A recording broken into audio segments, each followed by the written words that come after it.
where I volunteered this semester was for the North Dakota Democratic Party. What I did was I went and knocked on doors to get people's opinions based on their political beliefs, and I didn't have a specific location. Many of the places I was a neighborhood just like this, and we'd knock on a door. So here it goes. We used the information people gave us in the polls when election time came around. If they were planning on voting for Democrats, we would remind them to go vote if they hadn't already. Hopefully this extra step encouraged more progressives to get out and vote, and elect more progressive leaders. The North Dakota Democratic Party strives to elect liberal leaders. They serve all of North Dakota and fight for equality for all people regardless of race, class, and gender. By volunteering, I gave the North Dakota Democratic Party a young face who knew a lot about politics. Also, I was willing to go door knocking for them and talk to other people and try to get them to volunteer.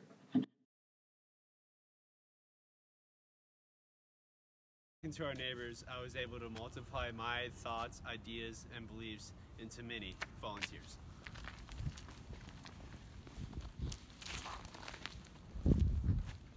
I did not fully understand the impact I made on the campaign until I was told someone who I had a lengthy conversation with about becoming a volunteer became one of the top volunteers in Fargo.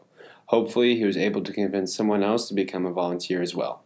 There were a lot of communication skills used for my service learning. First of all, my service learning would be impossible to do what I did without talking to people. I went up to them and asked them about their opinion on who they were going to go vote for.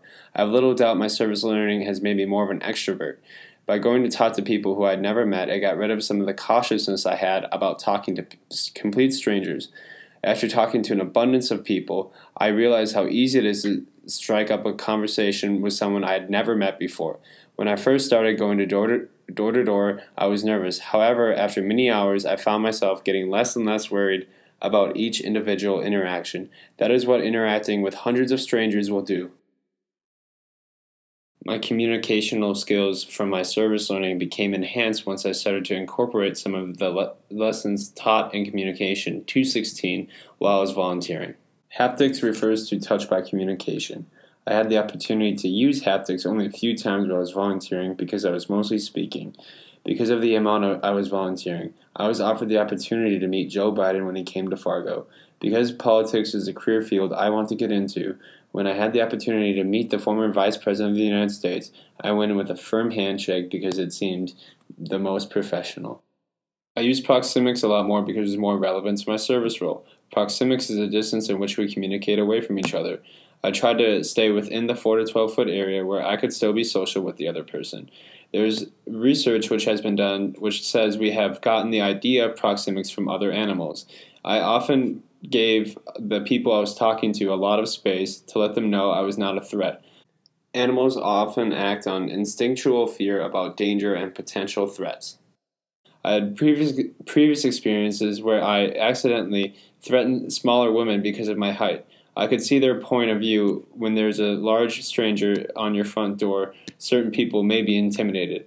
This allowed me to reinforce these concepts in my head. Another thing I picked up on was the kinesics used by people I was interviewing. Kinesics is the study of body movement and its relation to communication. I could tell if someone was disinterested in our survey if they avoided eye contact with me. I could tell they disagreed with me if they rolled their eyes while I was talking. Another way I could tell if they disagreed with my political views is they would often shake their head no when I asked them if they wanted to be polled or if I said I was from the Democratic Party of North Dakota. A way I could get more people to be polled was the clothing I wore as a symbol of how much I cared.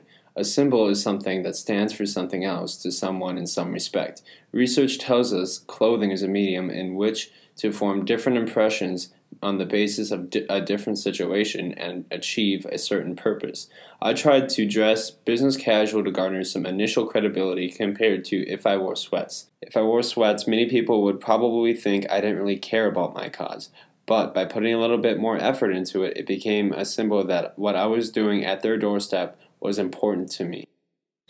The clothing was a symbol for how much I cared about the first impression I was going to make on the potential voter. The credibility given to me based off my clothing was because the clothing I wore showed I cared about what I was doing and allowed more people to become enticed about the idea of being pulled. I could also relate physical accessibility to my service learning by how much I interacted with each individual. Physical accessibility in communication depends on the amount of exchanges with others. Because of the size of Fargo, I never knocked on the same door twice. This phenomenon always kept me on my toes. I knew there was never going to be someone on the other end of the door I hadn't met before. I'm so happy to be able to have been a part of this campaign. I learned more from this volunteering activity than I have in some of my political science classes.